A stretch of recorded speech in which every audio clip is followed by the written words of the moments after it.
दोस्तों, एक लड़का जो कि आधे दिमाग का था, अपनी माँ के साथ गांव में रहता था। माँ उसे कहीं आने जाने नहीं देती थी। लेकिन एक दिन वो अपने दोस्तों के साथ मुंबई जाने की जिद करने लगा। लेकिन माँ को डर था कि अगर ये कहीं जाएगा शहर में, और ऐसा ना हो कहीं ये खो जाए, क्योंकि माँ बेटों के सिवा उनका इस दुनिया में कोई नहीं था। लेकिन दोस्तों, अब बेटा मानता नहीं है। वो शहर चला ही जाता है, मुंबई चला जाता है। और जिसका डर था दोस्तों, वही होता है। वो मुंबई में जाने के बाद गायब हो जाता है। उसके साथ कुछ ऐसी घटनाएं घटती हैं कि वो गायब हो जाता है। और उसके बाद जब उसकी माँ को ये खबर लगती है तो उसके ऊपर दुखों का पहाड़ टूट पड़ता है। माँ उसे ढूंढने जाने के लिए मुंबई जाने का फैसला करती है।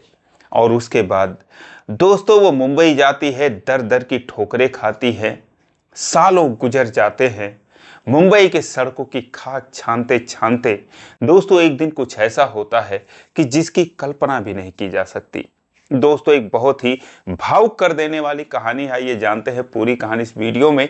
लेकिन वीडियो में आगे बढ़ने से पहले बस वही रिक्वेस्ट, वीडियो को लाइक कर दीजिए, चैनल को भी सब्सक्राइब कर लीजिए ताकि मेरा हौसला बढ़ता रहे। दोस्तों, एक कहानी है उत्तर प्रदेश के झांसी की। उस लड़के का नाम संतोष होता है। अपनी माँ के साथ अकेला रहता था। संतोष की उम्र करीब 26-27 साल की हो गई।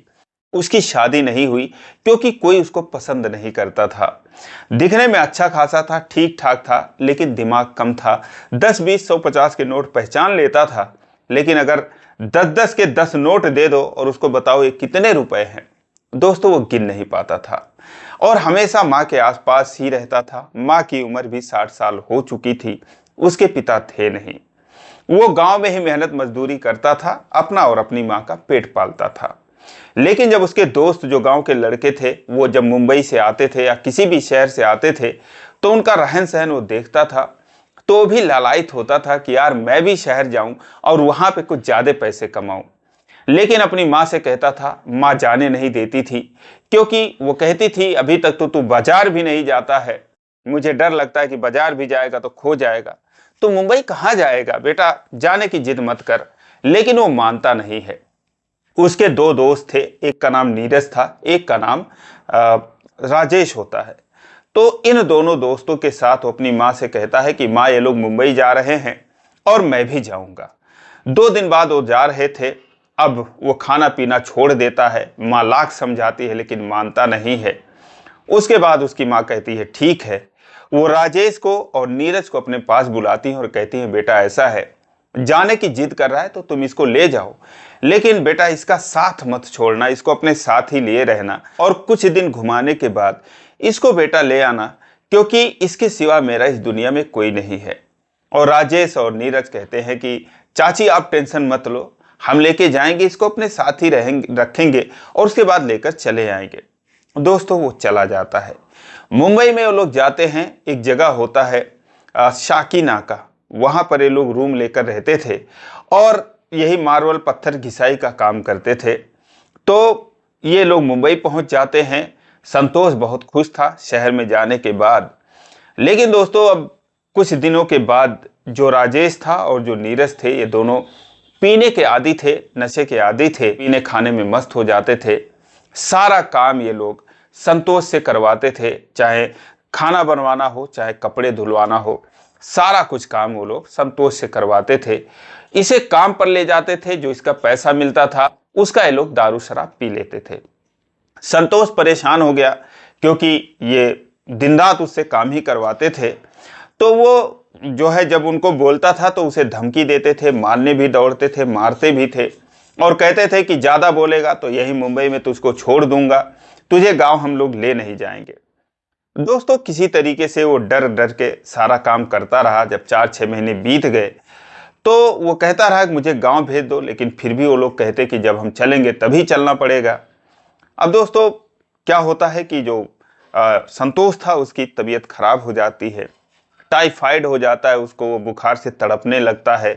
काम करने की स्थिति में नहीं था, लेकिन फिर भी राजेश और नीरज को उसके ऊपर दया नहीं आती।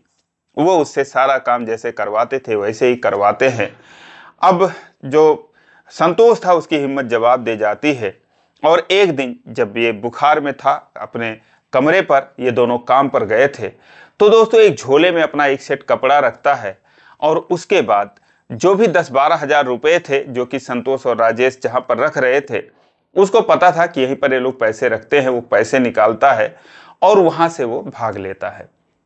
कमरे से निकलने के बाद एक ऑटो पकड़ता है और उससे कहता है कि भैया मुझे गांव जाने वाली जो भी ट्रेन है वहां पर चलकर स्टेशन पर छोड़ दो।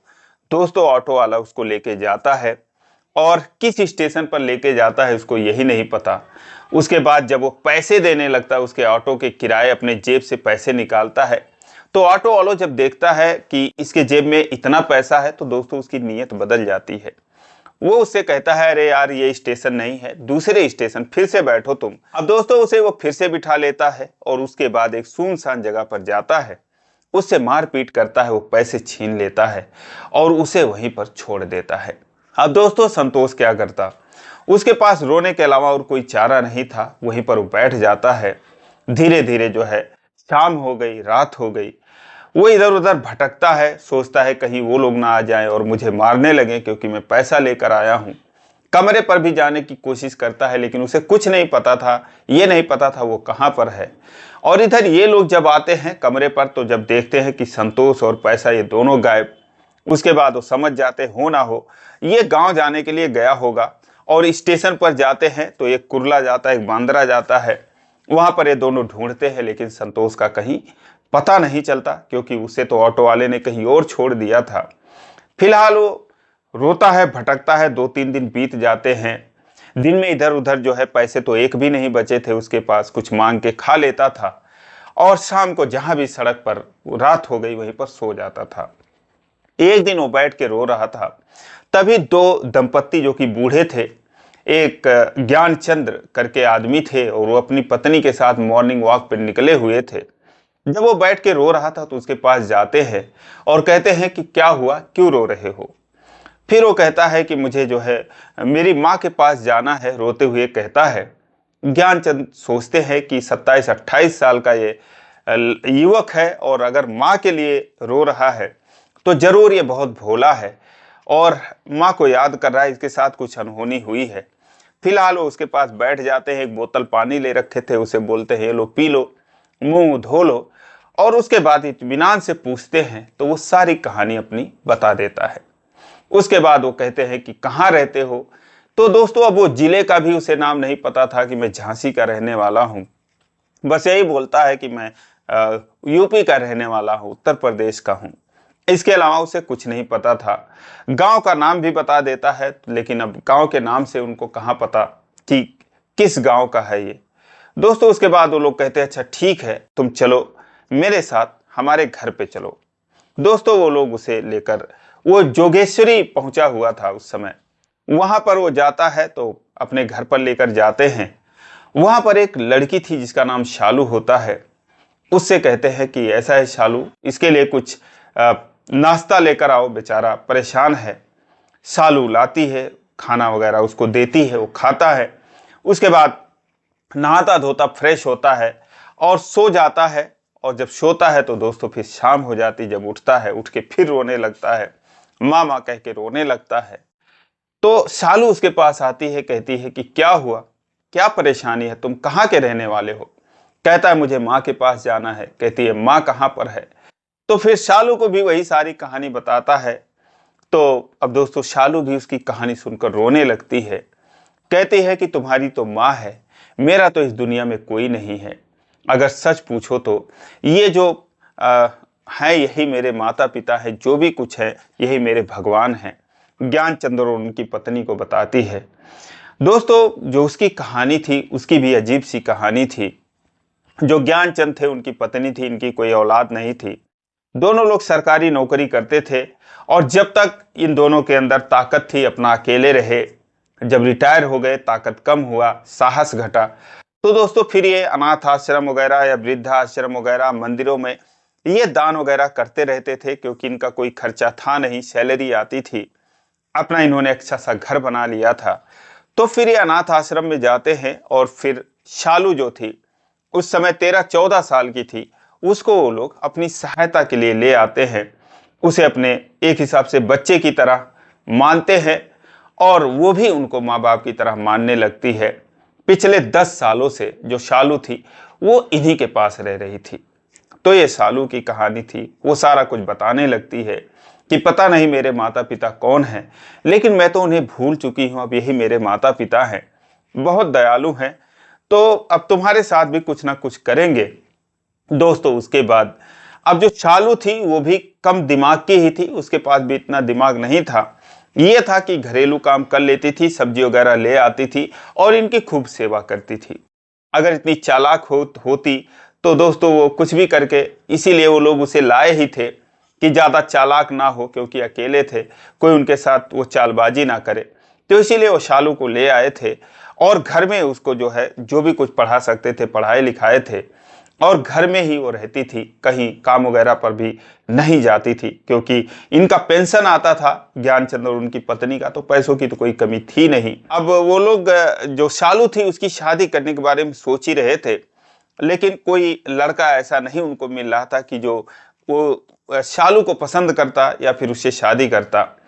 तो इस बात की उन लोगों को भी चिंता थी। वो सोचते थे कि जीते जी इसका कहीं घर बसा दें, और ये बात जो है उन लोगों को संतोष के अंदर नजर आती है। उसके बाद वो लोग संतोष और शालू को अकेले में रहने का मौका देते हैं। जानबूझकर उन दोनों का बिस्तर जो है दोस्तों एक ही कमरे में लगवाते हैं, और धीरे धीरे करके दोस्तों आखिरकार संतोष और शालू में प्यार हो जाता है। प्यार हो जाता है, रिश्ते बन जाते हैं, और उसके बाद पति पत्नी बहुत खुश होते हैं, क्योंकि जो ज्ञानचंद की वाइफ थी वो पूछती रहती थी उससे और कहती थी कि कहीं ना कहीं इसको तू अपना जीवन साथी बना ले, और फिर तुम दोनों आराम से यहाँ पर रहना, हमारे जाने के बाद सब कुछ तुम्हारा ही रहेगा। तो दोस्तों इस तरीके से उन लोगों में रिश्ते बनते हैं, और फिर जो है वो उन दोनों की एक मंदिर में शादी कर देते हैं। आराम से ये लोग रहने लगते हैं, लेकिन इस बात की चिंता थी ज्ञानचंद्र को कि इसकी माँ पर क्या बीत रही होगी, क्योंकि ये कहता है कि मेरी माँ का मैं ही हूँ और मेरे अलावा और कोई नहीं है। अब दोस्तों क्या कर सकते थे, वो भी बुजुर्ग थे, ज़्यादा हाथ पैर मार नहीं सकते थे। फिलहाल ये चारों लोग बहुत आराम से रहने लगते हैं। अब इधर जो राजेश था और जो नीरज था, ये दोनों जब गांव जाते हैं दोस्तों, वहां जब उसकी माँ को पता चलता है कि मेरा बेटा तो है नहीं, उसके साथ ऐसा हो गया, गायब हो गया, तो दोस्तों फिर वो तो परेशान हो जाती हैं, दहाड़े मार मार कर रोने लगती है, कहती है कहाँ उसको मार डाला तुम लोगों ने, क्या किया उसके साथ। लेकिन वो लोग उल्टा जो है कहने लगे कि हमारा पैसा चुरा के भाग गया और बहुत चालाक था, ऐसा था वैसा था, कोई काम नहीं कर सकता था, किसी काम का नहीं था। तेरह बहाने वो लोग बना देते हैं। लेकिन वो कहती है चाहे जो हो मैं जाऊंगी पुलिस के पास, वरना तुम लोग मुझे मुंबई लेकर चलो, मैं अपने बेटे को ढूंढूंगी। अब दोस्तों दोनों डर जाते हैं। फिलहाल जो है वो संतोष की माँ को मुंबई ले आते हैं। वो कमरे पर, जिस कमरे पर रहते थे उस कमरे पर वो रहती हैं, और संतोष के एक दो कपड़े पड़े थे उसको देखकर रोने लगती हैं, और फिलहाल वो उसके आसपास ढूंढने लगती हैं।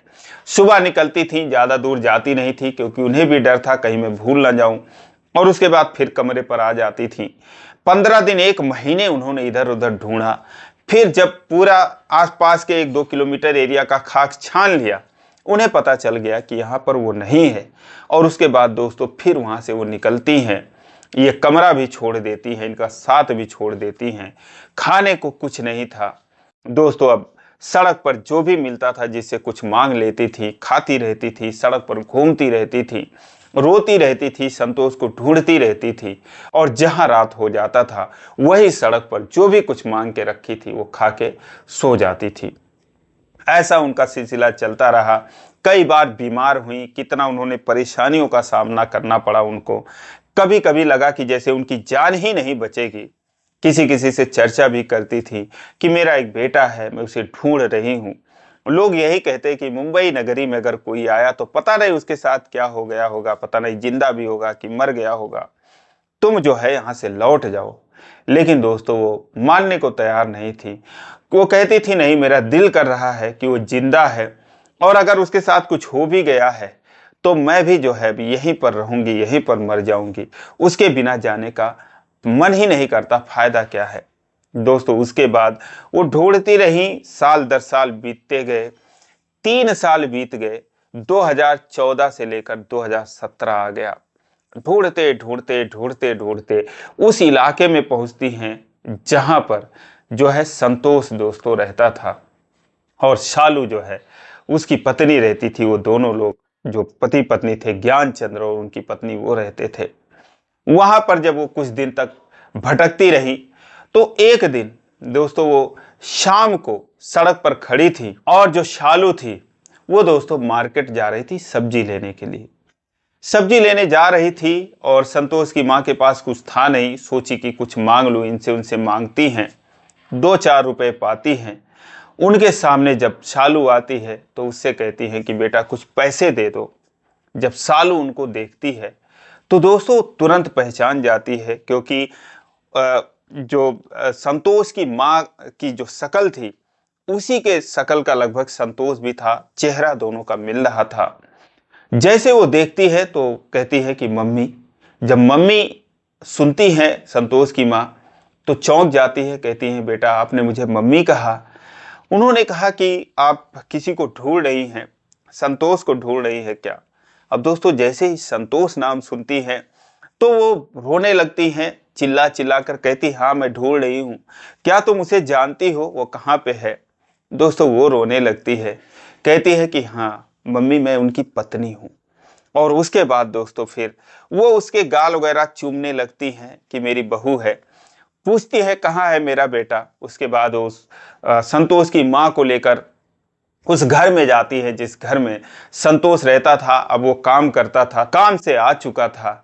और उसके बाद जैसे ही घर में जाती है दोस्तों, संतोष को जैसे देखती है, संतोष उनको देखता है, दोनों लोग दौड़ के एक दूसरे से लिपट जाते हैं, रोने लगते हैं। ये नज़ारा देखकर ज्ञानचंद्र भी रोने लगते हैं, उनकी पत्नी भी रोने लगती है, शालू भी रोने लगती है। और दोस्तों एक बच्चा था 6 महीने का, वो भी रोने लगता है। जब रोने की आवाज़ सुनता है, सो रहा था, जग जाता है। उसके बाद दोस्तों जो ज्ञानचंद्र थे वो उस बच्चे को उठाकर लाते हैं। दोस्तों वो संतोष और शालू का ही बच्चा था। लाकर उनके गोद में रखते हैं और कहते हैं कि बहन सिर्फ तुम्हारा बेटा ही नहीं यहाँ पर है, तुम्हारी बहू भी है और तुम्हारा ये पोता भी है। जैसे वो देखती हैं पोते को दोस्तों फिर उसे भी चूमने लगती है। फिलहाल घंटों ये सब चलता रहा, आंसू किसी के बंद नहीं हुए। और उसके बाद जब दोस्तों खुशियों का कोई ठिकाना नहीं, अपनी सारी परेशानी जो संतोष की माँ थी वो भूल चुकी थी, सारा दर्द भूल चुकी थी। उसके बाद अब ये हुआ कि अब क्या होगा दोस्तों। फिर ये हुआ कि अब संतोष को वो लेके जाएंगी या क्या करेंगी। अब तो वो शादीशुदा है, उसका एक बच्चा भी है। लेकिन दोस्तों अब ज्ञानचंद्र कहते हैं कि बहन देखो ऐसा है, तुम्हारा भी कोई नहीं है इन दोनों के सिवा, और हमारा भी अब इन दोनों के सिवा कोई नहीं है। तो एक काम करो, एक साथ ही में रहते हैं। दोस्तों एक साथ में वो लोग 1 महीने रहे, लेकिन उसके बाद आखिर गांव जाना ही था। गांव में भी जाके बताना था कि हाँ मेरा संतोष जिंदा है। और दोस्तों उसके बाद 1 महीने बाद ये सारे लोग, ज्ञानचंद्र और उनकी पत्नी भी कहते हैं चलो हम भी चलेंगे। और उसके बाद ये सारे लोग गांव गए। गांव वाले देखकर हैरान हो गए सारे लोग। वो तो यही सोच रहे थे कि शायद संतोष भी मर गया होगा, उसकी माँ का भी पता नहीं है, वो भी मर गई होगी। लेकिन दोस्तों दोनों सही सलामत थे, जिंदा थे, अच्छे खासे हाल में थे। और उसके बाद वहाँ 2-4 दिन रहने के बाद फिर ये सारे लोग मुंबई आ जाते हैं। 2014 से 2017 के बीच ये सारा कुछ हुआ। आज दोस्तों 8 साल बीत चुके हैं। ये सारे लोग अभी भी हैं, स्वस्थ हैं और मस्त हैं एकदम से। संतोष और शालू के 2 और बच्चे हुए, आज इनके 3 बच्चे हैं। और संतोष जो है वो काम करता है और सारे लोग बहुत अच्छे तरीके से रह रहे हैं। तो दोस्तों ज्ञानचंद जैसे महान आदमी को हम कोटि कोटि प्रणाम करते हैं। अगर वो नहीं होते तो जाने क्या होता। तो दोस्तों ये रही कहानी, माँ तो माँ होती है। आपको कैसी लगी कमेंट करके जरूर बताएं। और वीडियो अच्छी लगी हो तो इसी प्रकार की कहानियों के लिए चैनल को सब्सक्राइब कर लें। वीडियो को लाइक नहीं किए तो लाइक कर दीजिए। फिर मिलेंगे अगले वीडियो में, तब तक के लिए जय हिंद।